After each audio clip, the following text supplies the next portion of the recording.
Bismillahirrahmanirrahim. Assalamualaikum warahmatullahi wabarakatuh. Alhamdulillah, alhamdulillahi rabbil alamin. Wassalatu wassalamu ala ashrafil anbiya'i wal mursalin wa ala alihi wa ashabihi ajma'in. Ashhadu an la ilaha illallah wahdahu la syarikalah wa ashhadu anna Muhammadan abduhu wa rasuluhu la nabiyya ba'dah. Allahumma fasalli wa sallim wa barik ala hadhan nabiyil karim nabiyuna al-hadi Muhammad sallallahu alaihi wasallam wa ala alihi wa ashabihi wa man tabi'ahum bi ihsanin ila yaumiddin, amma ba'd. Pertama sekali mari kita bersyukur kepada Allah Subhanahu wa taala. Pada malam hari ini kita masih diberi nikmat iman, Islam dan sehat walafiat. Bersyukur atas segala nikmat yang Allah berikan, nikmat yang tidak mungkin kita untuk menghitungnya.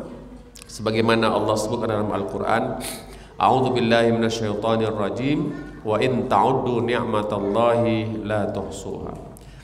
Kemudian kita bersalawat dan mengucapkan salam kepada baginda Rasulullah sallallahu alaihi wasallam dengan melafazkan Allahumma salli ala nabiyyina wa habibina wa syafi'ina wa maulana Muhammad sallallahu alaihi wasallam. Assalamu alayka ya Rasulullah. Bapak Ibu sekalian, jamaah yang dimuliakan Allah Subhanahu wa taala, dalam waktu tidak lama lagi, lebih kurang 20 hari lagi, insyaallah kita memasuki bulan Zulhijjah, dan tepatnya kita merayakan hari raya Idul Adha atau hari raya kurban. Baik, pada malam hari ini insyaallah kita akan membahas tentang disyariatkannya ibadah kurban. Dan ayat yang kita kaji pada malam hari ini yaitu pada surah Al-Hajj ayat 37. Surah Al-Hajj, haji. Jadi ada satu surat dalam Al-Quran Allah beri nama dengan nama Al-Hajj, surah haji. Dan memang pada surat ini terdapat ibadah haji, pelaksanaan ibadah haji, dan juga perintah ibadah berkurban. Ibadah haji bagi kaum muslimin, saudara-saudara kita yang Allah beri kelapangan hati, kelapangan waktu, rezeki, sehingga mereka menunaikan ibadah haji. Dan sebagian lain adalah mereka yang tinggal di kampung halaman mereka, di negeri mereka, dan mereka diperintahkan juga untuk beribadah penyembelihan hewan kurban. Allah Subhanahu wa taala berfirman dalam surah Al-Hajj, surah haji ayat 37, A'udzu billahi minasyaitonir rajim. Bismillahirrahmanirrahim. La yanalallaha luhumuha wala dima'uha walakin yanaluhut taqwa minkum. Kadzalika sakhkharaha lakum litukabbirullaha ala ma hadakum wa basyiril muhsinin. Shadaqallahul azim. Yang artinya, sesungguhnya dari apa yang kalian sembelih atau apa yang kita sembelih dari hewan kurban pada waktu Idul Adha nanti, ayam tasyrik, maka baik darah ataupun dagingnya tidak akan sampai kepada Allah, atau tidak akan sampai untuk mendapatkan keridhaan Allah. Yang sampai kepada Allah adalah walaki yanaluhut taqwa minkum. Jadi yang didapatkan Allah Subhanahu wa taala dari ibadah kurban kita adalah ketakwaan kita, keimanan kita, kepatuhan, ketaatan kita kepada Allah dalam melaksanakan perintah Allah berkurban tersebut. Demikianlah Allah menundukkannya kepada kamu sekalian, dan agar kamu sekalian, kata Allah, pada hari-hari tersebut pada hari Idul Adha atau pada hari Ayyamut Tasyrik, kita mengagungkan, bertakbir kepada Allah Subhanahu wa taala atas apa yang telah Allah berikan petunjuk kepada kamu sekalian. Dan wahai Muhammad, berilah kabar gembira bagi orang-orang yang berbuat ihsan, berbuat kebaikan. Ini ayat ke-37 dari surah Haji. Di sini sangat jelas sekali bagaimana kita beribadah kurban, menyembelih hewan kurban pada hari Idul Adha itu, pada hari-hari tasyrik itu, semata-mata ikhlas karena Allah Subhanahu wa taala. Dan ingat bahwasanya baik darahnya yang mengalir dari hewan yang kita sembelih ataupun dagingnya, itu semua tidak akan sampai untuk mendapatkan keridhaan Allah. Jadi yang sampai daripada ibadah kurban itu apa? Bentuk ketaatan, kepatuhan, keikhlasan kita dalam melaksanakan ibadah penyembelihan hewan kurban tersebut. Nah, itu yang mesti kita fahami. Karena memang faktanya banyak orang-orang di luar kita kaum muslimin yang mereka juga melaksanakan penyembelihan hewan, apakah itu ayam, kambing, kerbau, sapi dan semacamnya. Ternyata mereka melaksanakan perintah itu ya untuk selain Allah, untuk mendapatkan keridhaan Tuhannya atau dewanya. Maka di negara kita saja masih banyak beberapa daerah, komunitas atau keyakinan, keagamaan ataupun budaya yang memang mereka juga menyembelih hewan, mulai dari ayam, kambing, sapi dan seterusnya.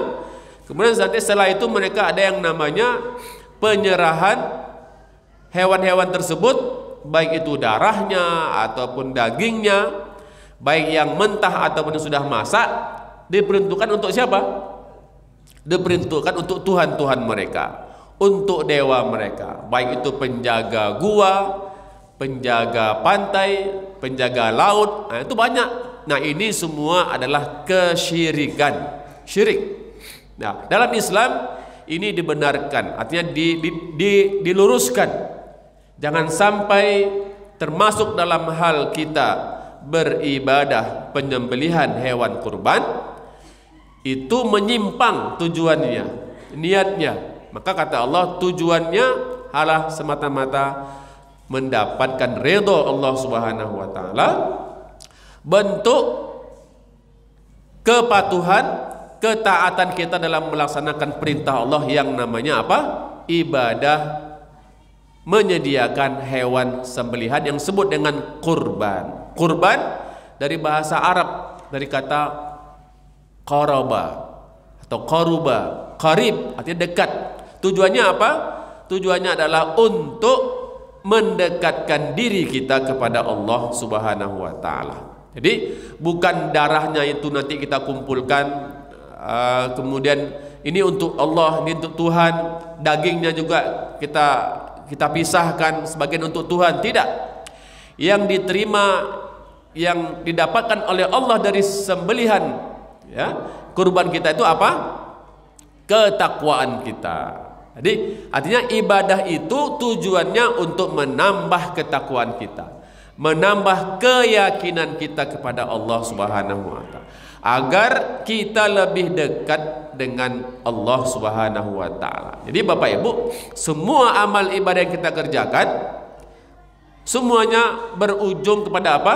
Berujung kepada menghasilkan insan pribadi yang bertakwa kepada Allah, yang ada rasa takut kepada Allah Subhanahu wa taala. Dan takwa itulah yang kata Allah dalam ayat Al-Qur'an, wa tazawwadu fa inna khairaz zadid taqwa. Berbekallah, karena sesungguhnya sebaik-baik bekal itu adalah bekal keimanan, bekal ketakwaan. Yang bekal itu didapatkan dari mana? Didapatkan dari ibadah-ibadah yang kita kerjakan. Salat, kenapa kita salat? Berjamaah untuk mendapatkan keyakinan, keimanan. bertambah keyakinan kita, bertambah ketakwaan kita kepada Allah. Itu tujuannya ibadah-ibadah itu. Kita puasa kemarin 1 bulan penuh Ramadan. Apa tujuannya? La'allakum, nah kembali kepada la'allakum tattaqun, menjadi orang-orang yang bertakwa. Ya, karena takwa itulah sebaik-baik bekal. Orang yang sudah ada keimanan, ada ketakwaan dalam hatinya, itu bekal yang paling utama. Seperti yang kita bahas pada pertemuan yang lalu, orang yang sudah ada keimanan dalam hatinya, ada ketakwaan dalam hatinya, itulah yang akan, apa kata Allah, membedakan dia. Sesuatu yang bisa membedakan kita untuk memilah, membedakan mana baik, mana buruk, mana yang halal, mana yang haram, mana yang hak, mana yang batil. Itu mana dasarnya, mana modalnya. Itulah bekal ketakwaan yang didapatkan dari setiap amal ibadah yang kita kerjakan. Nah, itu tujuannya. Maka orang yang tak beribadah, beramal soleh, tak mendapatkan ketakwaan. Orang yang sudah beribadah, beramal soleh, sholat, berjamaah, kemudian berpuasa, kemudian berkurban, berhaji, menghasilkan pribadi yang bertakwa, ada takwa, ada takut dalam hatinya kepada Allah Subhanahu wa taala. Nah, itulah yang kata Allah, ya ayyuhalladzina amanu in tattaqullaha yaj'al lakum furqanan. Kalau kita sudah jaga iman kita, jaga ketakwaan kita dengan ibadah-ibadah, dengan amal soleh, maka ketakwaan itu, keimanan itulah yang akan sebagai bekal yang membedakan kita, yang membuat kita mampu membedakan mana baik, mana buruk. Nah, itu mana yang halal, mana yang haram. Karena saat sekarang ini ujian, fitnahannya luar biasa hidup kita sekarang ini. Banyak orang yang tak mampu, tak bisa membedakan mana baik, mana buruk. Menurut dia di dunia ini semuanya baik, semuanya halal. Nah, ini nggak bisa. Dalam agama kita ada yang baik, ada yang buruk, ya kan? Ada yang halal, ada yang haram, ada yang hak, ada yang batil. Nah, kalau orang yang dalam hatinya ada keimanan, ada ketakwaan dari hasil dari amal ibadah, nah, dia itulah ketakwaan itulah yang membimbing kita untuk bisa membedakan. Nah, ini baik, kerjakan. Ini buruk, tinggalkan. Ini halal, silakan dimakan, diminum, konsumsi, dipakai, ya kan? Ini haram, tinggalkan. Nah, itu. Ini hak, silakan diikuti. Ini batil, jauhkan. Nah, itu tidak bisa sembarang orang bisa mendapatkan yang namanya al-furqan tadi. Yaj'al lakum furqanan. Allah beri kita kemampuan al-furqan, kemampuan bisa mampu untuk membedakan. Nah, itu makanya itulah gunanya mengapa kita beribadah, beramal soleh, kita mengaji, ya kan? Untuk apa? Untuk bertambah ilmu kita, bertambah kuat iman kita, bertambah pula ketakwaan kita kepada Allah, dan itulah yang membuat kita mampu untuk menjalani kehidupan, untuk bisa membedakan apa yang Allah perintahkan. Maka ketakwaan kita mendorong kita untuk melakukannya. Apa yang Allah larang, ketakwaan kita mendorong kita untuk meninggalkannya. Itu yang sekarang mungkin tidak difahami oleh orang. Makanya kita istiqamah dalam beribadah, beramal soleh, termasuk beribadah kurban, kata Allah Subhanahu wa taala, jangan diyakini, jangan dianggap darahnya, dagingnya kita persembahkan untuk Tuhan. Tidak, itu syirik namanya. Justru kata Allah, dengan beribadah kurban, ikut serta dalam ibadah kurban itu, ya kan, yang kita dapatkan apa? Ketakwaan. Artinya bentuk ketaatan, kepatuhan, ketundukan kita kepada Allah dan perintah Allah Subhanahu wa taala. Semakin kurban qarib, dekat dengan Allah. Nah, itu semakin tenang hati kita. Karena apa? Karena kita hidup dalam tuntunan, dalam petunjuk, dalam hidayah Allah Subhanahu wa taala. Seperti itu. Makanya Allah Subhanahu wa taala ketika kita belajar sejarah kurban ini, kapan dimulai? Pada masa Nabi Muhammad? Tidak. Pada masa Nabi Ibrahim? Tidak. Kemana sejarahnya?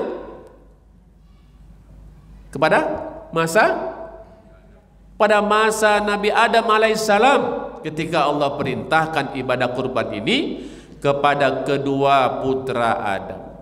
Apa kata Allah dalam Al-Quran, dalam surah Al-Ma'idah, watlu alaihim naba abnai Adam bil haqq idh qarraba qurbanan fatuqabbila min ahadihima wa lam yutaqabbal minal akhar qala la aqtulannak qala innama yataqabbalullahu minal muttaqin. Nah, ini dasarnya, asal mula ibadah kurban syariat Allah Subhanahu wa taala yang sudah dimulai sejak zaman Nabi Adam alaihissalam. Pada keluarga Adam, terkhusus kepada kedua putranya, yaitu Qabil dan Habil.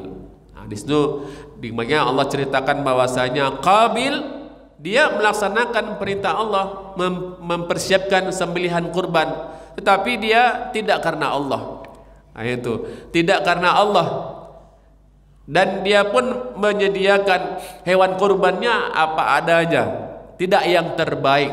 Sementara saudaranya Habil, dasar dia berkurban karena Allah Subhanahu wa taala, dan dia memang memilih hewan sembelihannya, kurbannya yang terbaik. Makanya Bapak Ibu kan sekarang berkurban di masjid ini kan, berapa di sini satu peserta?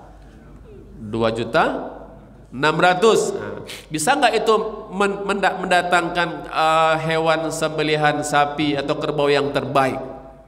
Ya kan? Kalau kami di masjid kampus itu 2.800.000. Kenapa? Karena ingin ya berusaha yang maksimal, gitu kan, untuk mendapatkan sembelihan yang terbaik, yang terbagus, ya kan? Tidak apa-apa lebih, ya kan? Karena apa? Tujuannya untuk bentuk ketaatan kepada Allah Subhanahu wa taala. Ya, jangan sampai yang kurus ataupun yang sudah apa kan, yang terbaik itu yang dikerjakan oleh Habil.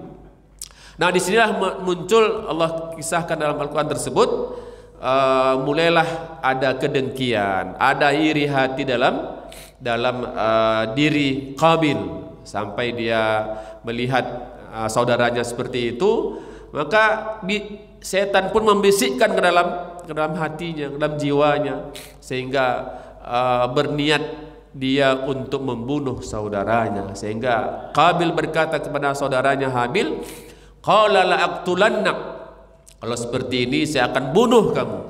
Maka itulah kisah pembunuhan, pertumpahan darah pertama di muka bumi, ketika Qabil dengan hatinya, jiwanya, nafsunya sudah dikuasai oleh setan, sehingga dia membunuh saudaranya Habil.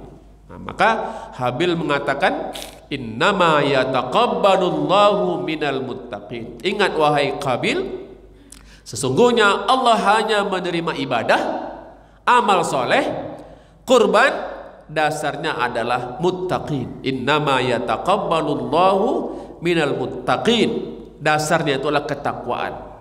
Jangan karena orang, karena tetangga, segan dengan orang. Ini bapak ibu sudah kaya raya, sudah punya ini kok nggak berkurban?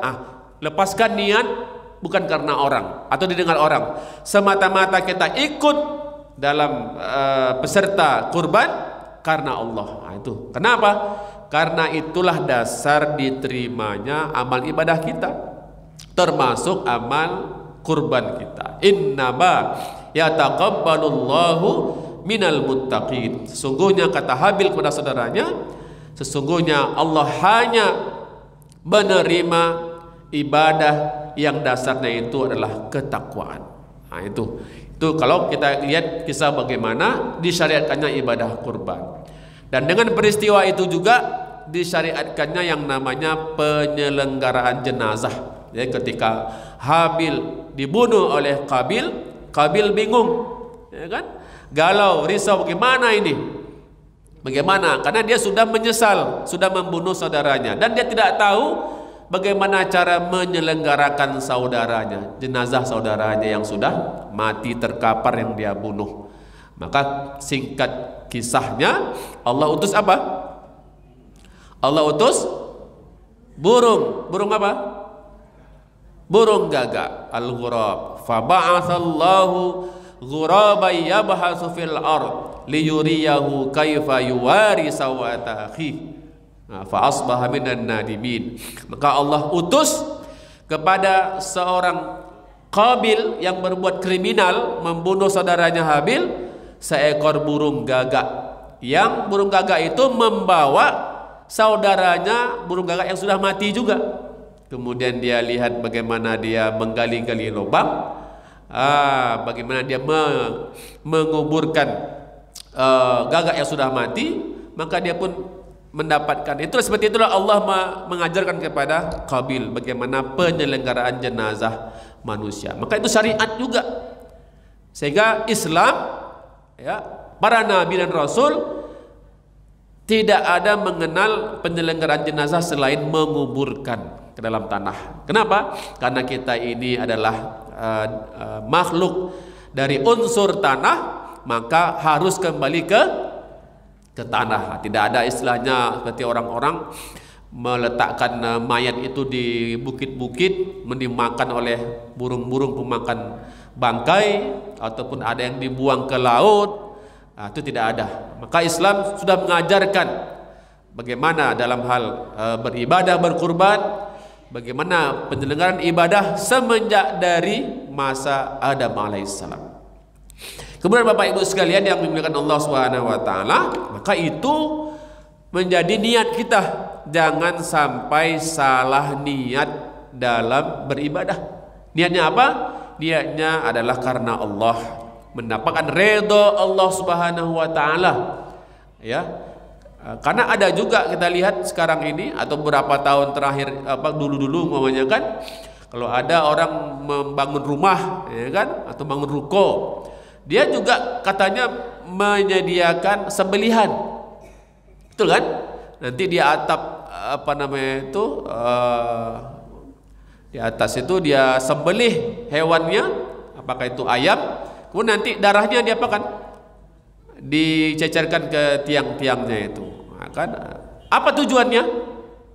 Tujuannya menurut mereka ini oknum tukang itu agar ini rumah dapat dijaga dari gangguan, tidak hancur, tidak roboh, macam-macam lah.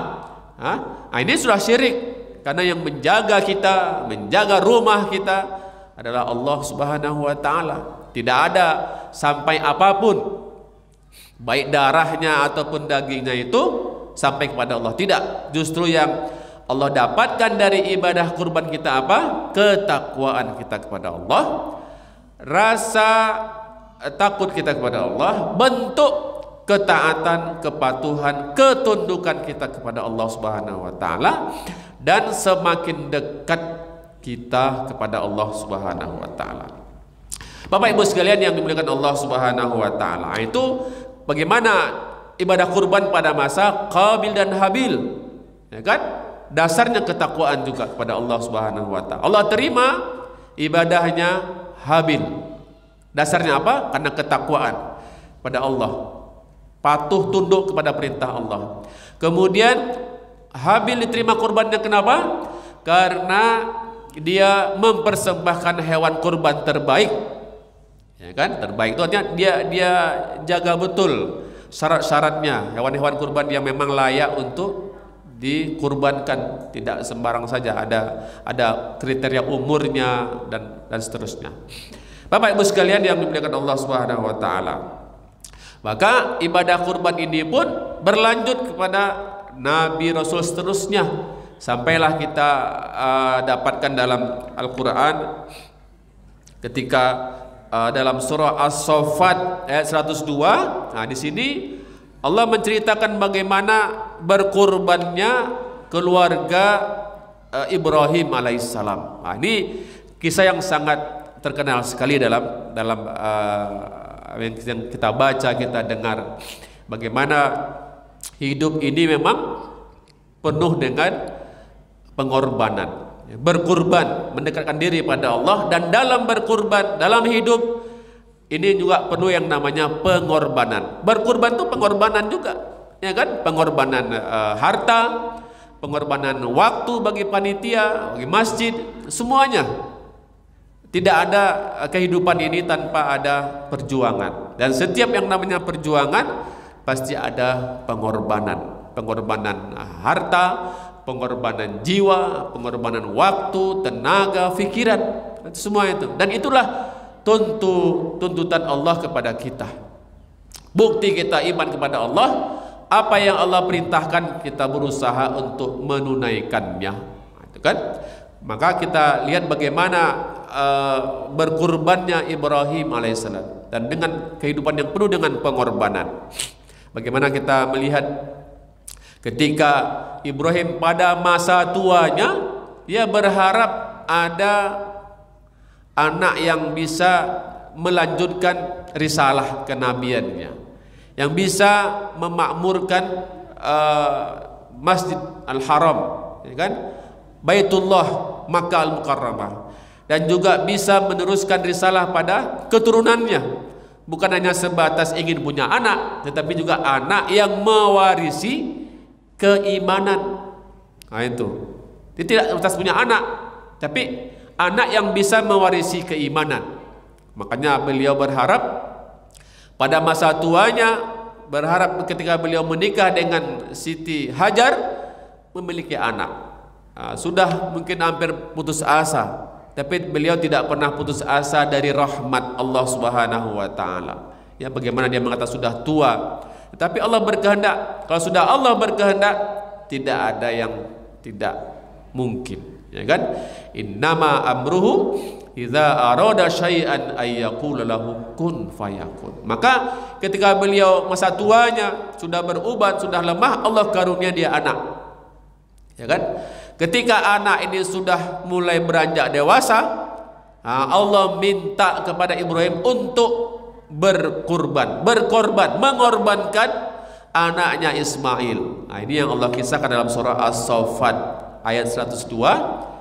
A'udzubillahi minasyaitonir rajim. Falamma balagha ma'ahu as-sa'ya qala ya bunayya inni ara fil manami anni azbahuk fanzur madza tara qala ya abati fa'al ma tu'mar satajiduni insyaallahu minas sabirin. Nah, ini luar biasa bagaimana Allah Subhanahu wa taala kisahkan berkurbannya Ibrahim, syariat berkurban yang diawali dari pengorbanan, perintah Allah kepada Ibrahim di dalam mimpinya, ya. Nah, kalau Nabi Rasul bermimpi, maka itu adalah wahyu. Dan wahyu itu, kalau itu wahyu perintah dari Allah, wajib untuk dilaksanakan. Apa mimpi Ibrahim? Nah, ini ketika anaknya Ismail beranjak dewasa, qala, Ibrahim berkata kepada anaknya, ya bunayya, ayat wahai anandaku. Kalau orang mengerti bahasa Arab, sastra Arab, keindahan, ketinggian bahasa Al-Quran, dia akan tahu di sini bagaimana bentuk komunikasi yang terjadi, terbangun antara ayah dengan anak.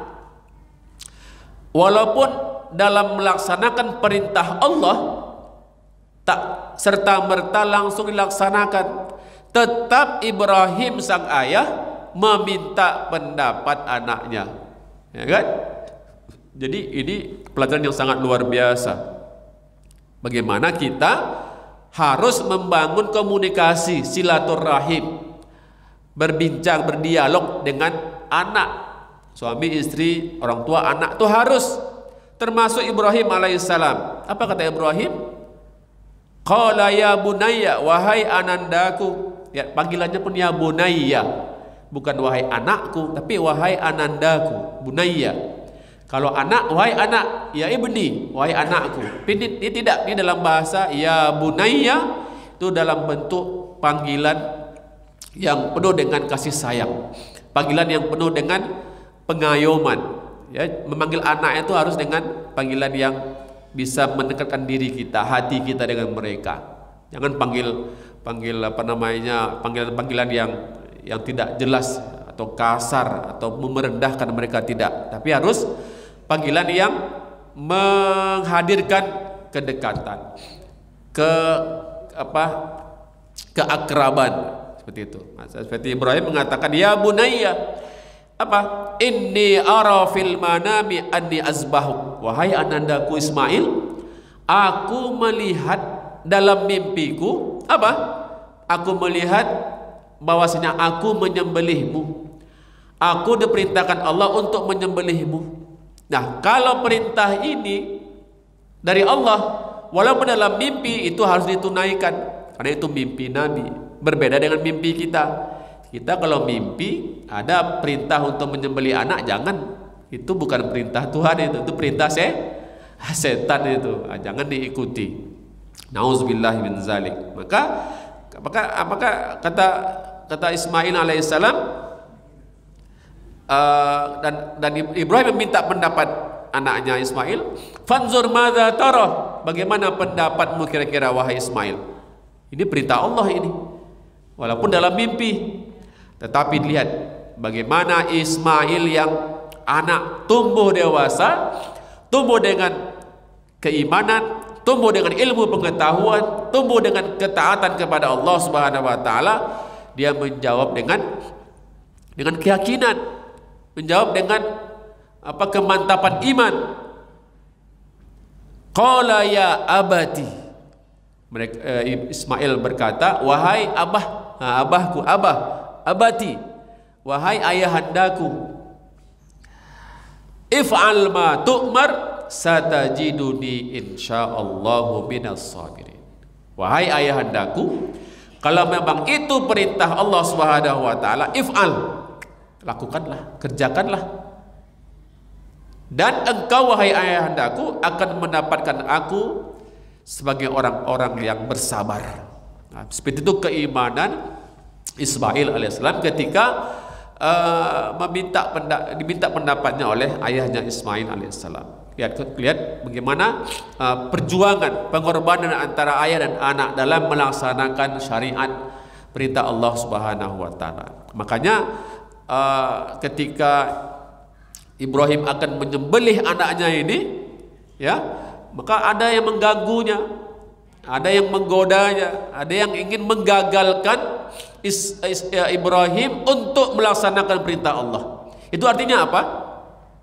Dalam kehidupan kita sehari-hari, dalam kita beribadah, dalam kita beramal soleh, dalam kita mendekatkan diri pada Allah Subhanahu wa taala, pasti ada namanya gangguan, ada godaan yang mencegah kita, melarang kita untuk taat kepada Allah Subhanahu wa taala. Pasti ada. Dari mana? Itu dari setan, dari iblis. Alladzi yuwaswisu fi sudurin nas minal jinnati wan nas. Itu sudah hal yang biasa. Maka itu musuh. Inna syaitana lakum aduwwun fattakhidhuhu aduwwa, kata Allah. Sesungguhnya syaitan itu adalah musuh bagimu, maka jadikanlah dia musuh, jangan dijadikan kawan.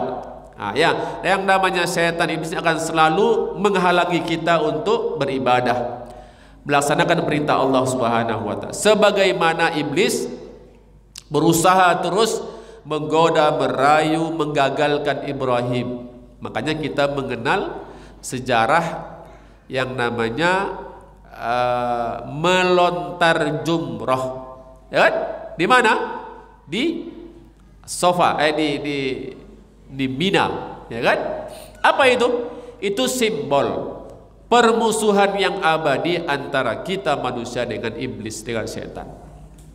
Bagaimana ketika Ibrahim akan menyembelih anaknya, perintah Allah, maka iblis pun terus berusaha menggagalkan Ibrahim. Wahai Ibrahim, bagaimana ini? Engkau sudah berdoa dari dulu-dulu untuk mendapatkan anak. Sekarang anak sudah diberi oleh Tuhan, ya kan? Dan mulai dewasa, mulai besar, lucu-lucunya, ya kan? Sekarang engkau sembelih pula dia. Ini usaha setan untuk menggagalkan atau melarang, mencegah kita untuk beribadah. untuk berkurban. Makanya Ibrahim melempar iblis itu kan, 7 kali lempar. Itu maknanya apa? Kita dalam kehidupan ini seperti itu juga. Pasti kita ada dilarang, dicegah untuk datang ke masjid, ya kan? Ada saja godaan setan itu kan. Sebentar kita duduk dari maghrib sampai isya, ada saja godaannya kan.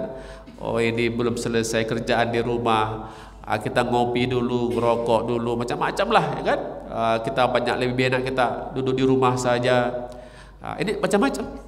Seperti itulah godaan setan. Maka tergantung, kalau orang yang sudah bertambah keimanannya, bertambah keyakinannya, ketakwaannya, maka insya Allah akan mendapatkan keimanan, ketakwaan seperti keimanan, ketakwaan Ibrahim alaihissalam. Ketika Allah perintahkan dia untuk berkurban, dia laksanakan. Seperti itu. Makanya kita sampai sekarang pun di antara manasik haji itu apa? Bermalam di Mina dan melontar jumroh di Mina itu. Tujuannya bukan hanya untuk lempar-lempar gitu saja. Itu kembali sejarahnya pada perlawanan Ibrahim alaihissalam terhadap godaan rayuan syaitan yang ingin mencegah Ibrahim untuk melaksanakan perintah Allah Subhanahu wa taala. Bapak Ibu sekalian yang dimuliakan Allah Subhanahu wa taala.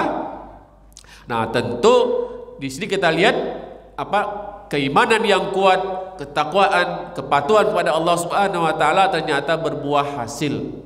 Ya, tidak ada amal ibadah, amal soleh yang kita lakukan yang tidak ada hasilnya. Tentu Allah akan berikan balasannya, ganjarannya, baik di dunia ataupun di hari akhirat. Ya, jadi tidak ada amal kebaikan yang kita kerjakan yang tidak ada balasan kebaikannya. Kalau tidak kita dapatkan di dunia, pasti Allah berikan balasannya di hari akhirat kelak. Di dunia, ketika Ibrahim akan menyembelih anaknya Ismail dengan keimanan, ketakwaan, kepatuhan, keridhaan, maka Allah ganti apa? Allah ganti sembelihan Ibrahim dengan seekor kibas yang besar, ya kan? Wa fadainahu bizibhin azim, dan kami ganti sembelihan Ibrahim dengan seekor sembelihan yang besar. Nah, itu contoh bagaimana balasan Allah di dunia. Nah, kita pun juga seperti itu, berharap ya, kalaupun tidak kita dapatkan balasan ibadah kita di dunia, Allah pasti akan memberikan balasannya di hari akhirat kelak, ya kan? Seperti itu. Bapak Ibu sekalian yang dimuliakan Allah Subhanahu wa taala, maka mudah-mudahan dari apa yang kita sampaikan pada malam hari ini, kita meluruskan niat setiap amal ibadah kita, termasuk nanti ya, baik yang sudah mendaftar untuk peserta ibadah kurban pada tahun ini, ikhlaskan niat karena Allah Subhanahu wa taala, mendapatkan redha Allah Subhanahu wa taala, sama sekali tidak untuk riya, untuk dilihat orang, atau untuk didengar kita sebagai orang yang berderma, orang berkurban, tidak, tapi semata-mata mengharapkan redha Allah Subhanahu wa taala. Karena darahnya, dagingnya, kata Allah, tidak akan mencapai kepada untuk mendapatkan redha Allah. Yang kita dapatkan dari ibadah-ibadah kita, termasuk ibadah kurban kita sebagai peserta, apa? Untuk menambah ketakwaan kita kepada Allah. Wujud kepatuhan, ketundukan, ketaatan kita kepada Allah Subhanahu wa taala dalam melaksanakan perintah Allah. Itulah yang kata Allah, walakin yanaluhut taqwa minkum. Yang Allah ingin dapatkan adalah dari ibadah kurban itu adalah bertambah keimanan kita, bertambah ketakwaan kita. Semakin dekat kurban, qarib, semakin dekat kita dengan Allah Subhanahu wa taala. Nah, kalau sudah dekat dengan Allah, maka insya Allah Allah akan mudahkan pula kehidupan kita, ya kan? Dan itu juga bagian daripada mensyiarkan agama Allah, membantu agama Allah. In tansurullaha yansurkum wa yutsabbit aqdamakum. Jika kita menolong agama Allah, mensyiarkan agama Allah, maka Allah akan bantu pula kita. Makanya nanti kata Allah mudahkan itu semua untuk kita, litukabbirullaha ala ma hadakum. Maka selama nanti hari tasyrik, tukabbir, kita agungkan Allah, kita bertakbir. Kalau hari raya Idul Fitri cukup 1 hari kita bertakbir, ya kan? Tapi kalau makanya hari raya terbesar umat Islam itu adalah hari raya Idul Adha, sampai hari tasyrik itu pun kita tetap bertakbir, mengagungkan Allah, menyembelih hewan kurban karena Allah. Saudara-saudara kita yang haji, mereka bertakbir, bertalbiyah di Makkah, ya kan? Berkumpul di padang Arafah. Sementara kita di sini juga berhari raya kurban, hari raya besar. Nah, ini semuanya adalah litukabbirullah, untuk mengagungkan Allah Subhanahu wa taala. Ala ma hadakum, dari apa-apa yang telah Allah berikan petunjuk kepada kita. Wa basyiril muhsinin. Maka kata Allah, itu semua adalah perbuatan ihsan, perbuat kebaikan, yang setiap kebaikan yang kita kerjakan, kata Allah kepada Nabi Muhammad, wa basyir, berikanlah kabar gembira kepada mereka yang mengikhlaskan niatnya kepada Allah Subhanahu wa taala dalam setiap amal ibadah, termasuk dalam ibadah berkurban ini. Nah, mudah-mudahan Allah Subhanahu wa taala mantapkan iman kita, kuatkan keyakinan dan ketakwaan kita kepada Allah, sehingga Allah beri kita kemudahan untuk beramal ibadah, beramal soleh apapun, termasuk momen Idul Adha pada tahun ini untuk bisa berkurban. Kalau tidak bisa berkurban pun, mungkin tahun depan kita berniat memasang tekad untuk bisa berkurban, yang merupakan sunnah Rasulullah Sallallahu Alaihi Wasallam. Ada yang menarik, Rasulullah ketika haji terakhir, disebut juga dengan haji wada, beliau berhaji terakhir dalam hidupnya itu pada tahun ke 10 Hijriah, ya kan? Beliau haji perpisahan, tidak ada haji setelah itu karena beliau sudah berumur 63. Itu haji wada, haji terakhir, haji perpisahan. Beliau berkurban. Berapa kurban beliau? 100 ekor onta. Nah, 100 ekor onta. 1 ekor onta sekarang tuh lebih kurang 35 juta. Nah, dikalikan 100 ekor, berapa miliar itu? Itu dalam satu kurban tahun terakhir haji wada. Dan beliau sendiri yang menyembelih berapa ekor? 63 ekor beliau sendiri yang menyembelih. Dan itu umur berapa? Umur 62, 63 tahun. Berarti sudah masih kuat beliau itu. 63 ekor beliau sendiri yang menyembelih. Sisanya 37 diserahkan kepada menantunya, yaitu Ali ibni Abi Thalib, sehingga cukup genap 100 ekor onta. Nah, itulah contoh bagaimana Rasulullah telah mencontohkan keutamaan daripada ibadah kurban ini. Berarti beliau bukan orang miskin, ya. Beliau adalah orang-orang kaya, orang yang berderma, yang juga memikirkan bagaimana ibadah kurban ini menjadi ibadah amal soleh, salah satu cara kita mendekatkan diri kepada Allah Subhanahu wa taala.